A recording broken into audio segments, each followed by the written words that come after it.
장기 국채 금리가 오른다는 건 무슨 뜻인가? 돈의 시대가 바뀌고 있다. 안녕하세요. 오늘은 조금 무거운 이야기를 해볼 겁니다. 근데 겁먹지 마세요.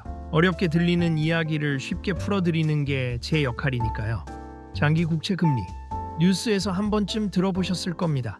미국 10년물 금리 급등, 장기 국채 금리 5% 돌파, 채권 시장 충격, 이런 헤드라인이 나올 때마다 주식시장이 흔들리고 전문가들이 긴장하고 유튜브에 갑자기 경제위기 영상이 넘쳐납니다. 근데 솔직히 말할게요. 이게 정확히 무슨 뜻인지 아는 사람이 생각보다 많지 않습니다. 그냥 금리 오르면 나쁜 거 아냐? 수준으로 아는 분들이 대부분입니다. 그래서 오늘은 아주 처음부터 이야기해드릴 겁니다. 장기 국채 금리가 뭔지, 왜 오르는지, 오르면 우리 삶에 뭐가 달라지는지, 이걸 다 이해하고 나면 뉴스가 다르게 보입니다. 세상이 움직이는 방식이 보이기 시작합니다. 1장. 국채가 뭔지부터 알아야 합니다. 장기 국채 금리를 이해하려면 먼저 국채가 뭔지 알아야 합니다. 국채는 쉽게 말하면 나라가 발행하는 빈문서입니다. 국가도 돈이 필요합니다. 학교를 짓고, 도로를 깔고, 복지를 늘리고, 군대를 유지하려면 돈이 필요합니다. 근데 세금만으로는 부족합니다. 그래서 국가는 국채를 발행합니다. 쉽게 말하면 이렇습니다. 나 좀 빌려줘. 나중에 이자 얹어서 돌려줄게. 이걸 전 세계 투자자들에게 파는 겁니다. 개인도 사고 은행도 사고 다른 나라 정부도 삽니다. 여기서 핵심은 이자입니다. 국채를 살 때 이자가 정해집니다. 이걸 국채 금리 또는 국채 수익률이라고 합니다. 이 금리가 오르면 국가는 더 비싼 이자를 내야 하고 이 금리가 내리면 더 싸게 돈을 빌릴 수 있는 겁니다. 여기까지는 간단합니다. 2장. 그러면 장기는 뭔가요? 국채에는 만기가 있습니다. 언제 돌려받느냐의 기간이 정해져 있다는 뜻입니다. 단기 국채 1년, 2년, 3년, 중기 국채 5년, 7년, 장기 국채 10년, 20년, 30년. 우리가 뉴스에서 자주 듣는 미국 10년물 국채는 10년짜리 장기 국채입니다. 그리고 뉴스에서 가장 중요하게 다루는 것도 이 10년물입니다. 왜냐고요? 아까 비유로 설명해 드렸는데 여기서 한 번 더 생각해 보겠습니다. 친구가 와서 돈을 빌려달라고 합니다. 1달만 빌려줘. 이건 빌려줄 수 있습니다. 짧은 기간이니까요. 그 친구 상황이 크게 바뀌기 어렵습니다. 근데 친구가 이렇게 말하면 어떨까요? 30년 동안 빌려줘. 이건 다릅니다. 30년 뒤 이 친구가 어떻게 될지 모릅니다. 30년 뒤 물가가 얼마나 올라 있을지 모릅니다. 그 돈의 가치가 얼마나 변할지 모릅니다. 그래서 더 높은 이자를 요구하게 됩니다. 이게 바로 장기 국채 금리의 기본 개념입니다. 오래 빌려줄수록 불확실성이 커지고 불확실성이 클수록 더 많은 이자를 요구한다. 이게 핵심입니다. 그리고 이 불확실성을 가격으로 표현한 것이 바로 장기 국채 금리입니다. 3장. 금리가 오른다는 건 무슨 신호인가? 자, 이제 본론입니다. 장기 국채 금리가 오른다는 건 무슨 뜻일까요? 한 문장으로 먼저 말씀드리겠습니다. 앞으로 오랫동안 돈 빌리는 비용이 비싸질 거라고 시장이 생각하기 시작했다. 이게 핵심입니다. 금리라는 건 그냥 숫자가 아닙니다. 시장에 참여하는 수억 명의 사람들이 미래를 어떻게 전망하는지가 그 숫자 하나에 녹아 있습니다. 금리가 오른다는 건 시장 사람들이 이렇게 생각하기 시작했다는 뜻입니다. 앞으로도 금리가 높겠는데? 물가가 쉽게 안 잡히겠는데? 경제의 위험이 커지는 거 아냐? 미국 정부 빚이 너무 많아지는 거 아냐? 이런 기대와 불안이 섞여서 금리를 밀어올립니다. 반대로 금리가 내린다는 건 경기가 나빠질 것 같아서 사람들이 안전한 국채를 사들이고 있다. 중앙은행이 곧 금리를 내릴 것 같다. 이런 신호입니다. 시장은 항상 미래를 먼저 가격에 반영합니다.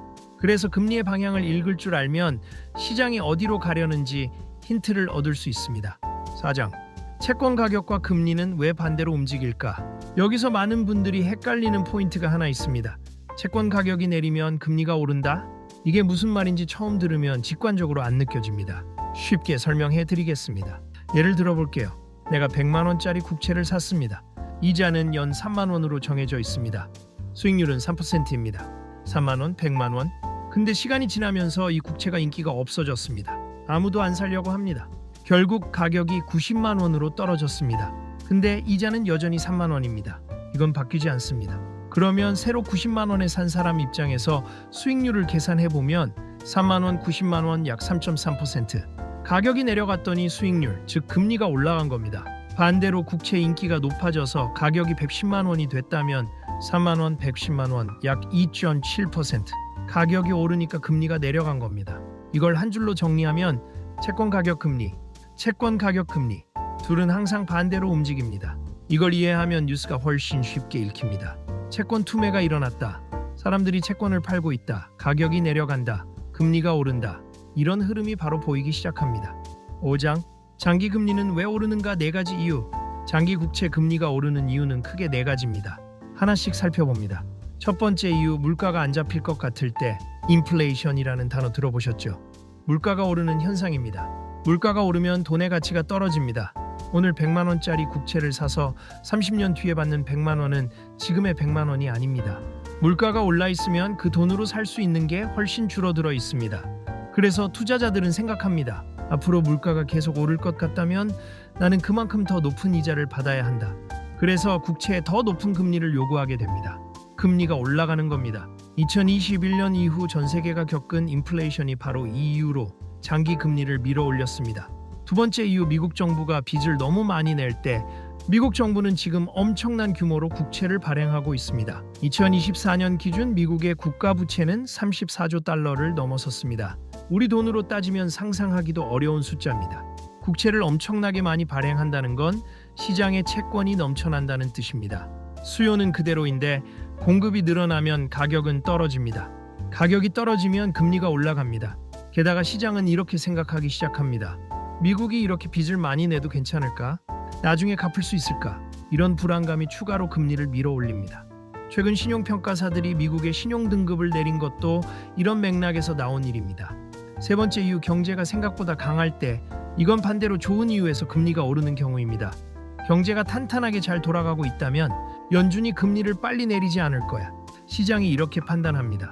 금리를 오래 높게 유지할 것 같다는 전망이 퍼지면 장기 금리도 따라 올라갑니다. 2023년 미국 경제가 금리를 많이 올렸음에도 예상보다 강하게 버텼을 때 장기 금리가 치솟은 것이 바로 이 이유입니다. 네 번째 이유, 시장이 불안할 때, 전쟁이 일어나거나 정치적 혼란이 오거나 재정 위기가 발생하면 투자자들은 긴장합니다. 이럴 때 장기 국채 금리가 흔들릴 수 있습니다. 미국이라는 나라 자체에 대한 신뢰가 흔들리면 사람들은 이렇게 생각합니다. 미국 국채를 과연 믿을 수 있나? 그러면 금리가 올라갑니다. 6장 장기 금리가 오르면 우리 삶에 뭐가 달라지나? 이제 진짜 중요한 이야기입니다. 장기 국채 금리가 오르면 우리 삶에는 어떤 변화가 생길까요? 생각보다 훨씬 많은 것이 바뀝니다. 첫 번째, 주택담보대출 이자가 올라갑니다. 아파트를 사려고 은행 대출을 받을 때 적용되는 금리는 장기 국채 금리를 기반으로 정해집니다. 장기 국채 금리가 오르면 은행은 대출 이자도 올립니다. 월 이자가 100만 원이었던 사람이 어느 날 130만 원을 내야 할 수 있습니다. 그러면 사람들은 집을 사기 무서워집니다. 부동산 거래가 줄고 가격도 흔들리기 시작합니다. 두 번째, 주식시장, 특히 성장주가 흔들립니다. 여기서 조금 깊은 이야기를 해드릴게요. 왜 금리가 오르면 성장주가 떨어질까요? 성장주는 지금 당장 수익을 많이 내지 않아도 미래에 크게 성장할 거야 라는 기대로 높은 가격을 받는 주식입니다. AI 기업들, 바이오 기업들, 플랫폼 기업들 같은 거죠. 그런데 투자에는 항상 이런 논리가 있습니다. 미래의 돈 1억 원은 지금의 1억 원과 같은 가치가 아니다. 왜냐하면 지금 1억 원을 은행에 넣어두면 이자가 붙어서 미래에는 더 커지니까요. 반대로 5년 뒤 받을 1억 원을 지금 가치로 환산하면 그보다 작습니다. 이걸 현재 가치라고 합니다. 금리가 높아질수록 미래 돈의 현재 가치는 작아집니다. 그래서 5년 뒤, 10년 뒤 크게 성장할 거야 라는 기대를 먹고 사는 성장주들이 타격을 받습니다. 반면 지금 당장 돈을 잘 버는 가치주들은 상대적으로 영향을 덜 받습니다. 세 번째, 기업들이 힘들어집니다. 회사들도 사업을 확장할 때 대출을 받습니다. 공장을 짓고 설비를 사고 직원을 더 뽑을 때 자금이 필요합니다. 금리가 높아지면 기업의 이자 부담이 커집니다. 특히 빚이 많은 기업들은 위험해집니다. 이자를 갚느라 정작 사업에 투자할 돈이 줄어들기 때문입니다. 기업 투자가 줄면 경제 성장도 둔화됩니다. 네 번째, 한국도 흔들립니다. 미국의 장기 국채 금리는 단순히 미국만의 문제가 아닙니다. 사실상 전 세계 금융시장의 기준이기 때문입니다. 미국 장기 금리가 오르면 외국인 투자자들은 생각합니다. 미국 국채가 이렇게 이자를 많이 주는데 굳이 한국에 투자할 필요가 있나? 그러면 한국 주식시장과 채권시장에서 외국인 자금이 빠져나갑니다. 원화 가치가 떨어지고 환율이 오릅니다. 수입 물가가 오르고 한국 기업들도 영향을 받습니다. 이게 왜 한국에 사는 우리도 미국 금리를 봐야 하는 이유입니다. 7장 미국 10년물 금리를 왜 특별히 보는가? 뉴스에서 항상 미국 10년물 국채 금리를 이야기합니다. 왜 하필 10년물일까요? 이유는 여러 가지입니다. 첫 번째 이유는 균형점이기 때문입니다. 1년짜리는 너무 단기라서 단기 통화 정책에 너무 민감하게 반응합니다. 30년짜리는 너무 장기라서 변동이 크고 해석하기 어렵습니다. 10년물은 단기도 아니고 너무 장기도 아닌 딱 적당한 기준점입니다. 두 번째 이유는 실물 경제와 직접 연결되기 때문입니다. 주택담보대출, 기업대출, 인프라 투자 등 우리 삶과 직접 관련된 장기, 금리들이 10년물 금리를 따라 움직입니다. 세 번째 이유는 시장의 장기 전망을 보여주기 때문입니다. 10년이라는 시간은 충분히 길어서 시장 참여자들이 경제와 물가의 장기 흐름을 어떻게 보는지 반영합니다. 그래서 경제학자들도 투자자들도 중앙은행 관계자들도 10년물 금리를 가장 중요하게 봅니다. 미국 10년물 5% 돌파, 이런 헤드라인이 뜨면 전 세계 시장이 동시에 긴장하는 건 이런 이유입니다. 8장, 금리가 오를 때 어떻게 대응해야 할까? 여기까지 이해가 됐다면 자연스럽게 이런 질문이 생깁니다. 그럼 어떻게 하면 되지? 투자자 입장에서 또 일반 생활인 입장에서 몇 가지 생각해 볼 수 있는 것들이 있습니다. 빚을 줄여야 합니다. 장기 금리가 오른다는 건 앞으로도 이자 부담이 클 수 있다는 신호입니다. 변동금리 대출을 갖고 있다면 이자 부담이 갑자기 커질 수 있습니다. 가능하다면 고정금리로 전환하거나 부채를 줄이는 방향이 좋습니다. 현금 흐름이 있는 자산을 생각해 봐야 합니다.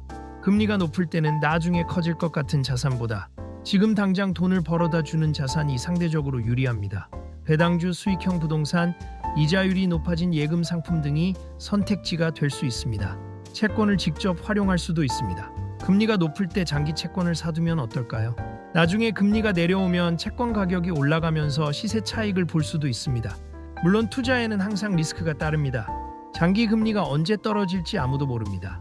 하지만 역사적으로 금리가 극단적으로 높은 시기에 채권을 사두는 게 좋은 투자가 된 경우가 많았습니다. 지식이 가장 큰 방어입니다. 오늘 제가 드리고 싶은 가장 중요한 이야기는 이겁니다. 금융시장은 어렵습니다. 하지만 기본 원리를 알면 공황 상태에서 패닉셀을 하거나 반대로 근거 없는 낙관론에 빠지는 걸 막을 수 있습니다.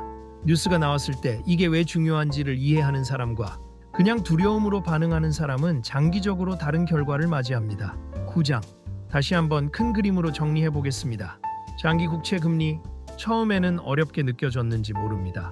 하지만 결국 핵심은 하나입니다. 앞으로 돈 빌리는 비용이 얼마나 비싸질까?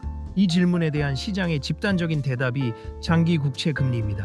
이 금리가 오른다는 건 물가가 오를 것 같다는 뜻이고 정부 빚이 너무 많아지고 있다는 뜻이고 경제가 생각보다 뜨거운 상태를 유지하고 있다는 뜻이고 혹은 시장이 미래를 불안하게 보기 시작했다는 뜻입니다. 그리고 그 영향은 우리 삶 전체로 퍼집니다. 집 살 때 내는 이자, 기업이 투자할 때 드는 비용, 주식시장의 방향, 원화의 가치, 수입 물가, 이 모든 게 연결되어 있습니다. 아무 관계없어 보이던 미국의 국채 금리 숫자 하나가 우리 삶과 이렇게 연결되어 있는 겁니다. 그게 바로 글로벌 금융시장이 작동하는 방식입니다. 마무리 알아야 흔들리지 않습니다.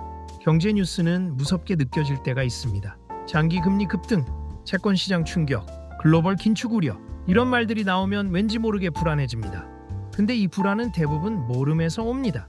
이게 뭔지, 왜 이런 건지, 나한테 어떤 영향이 있는 건지를 모르기 때문에 불안한 겁니다.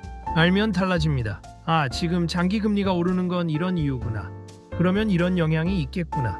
이렇게 이해하는 순간부터 뉴스가 두렵지 않고 읽히기 시작합니다. 그게 경제 공부를 하는 이유입니다. 주식을 잘 사고 팔기 위해서가 아닙니다. 세상이 어떻게 돌아가는지 이해하기 위해서입니다. 이해하는 사람은 흔들리지 않습니다. 오늘도 이 콘텐츠가 여러분의 그 이해에 조금이나마 보탬이 됐으면 좋겠습니다. 긴 내용을 끝까지 함께 해주셔서 감사합니다.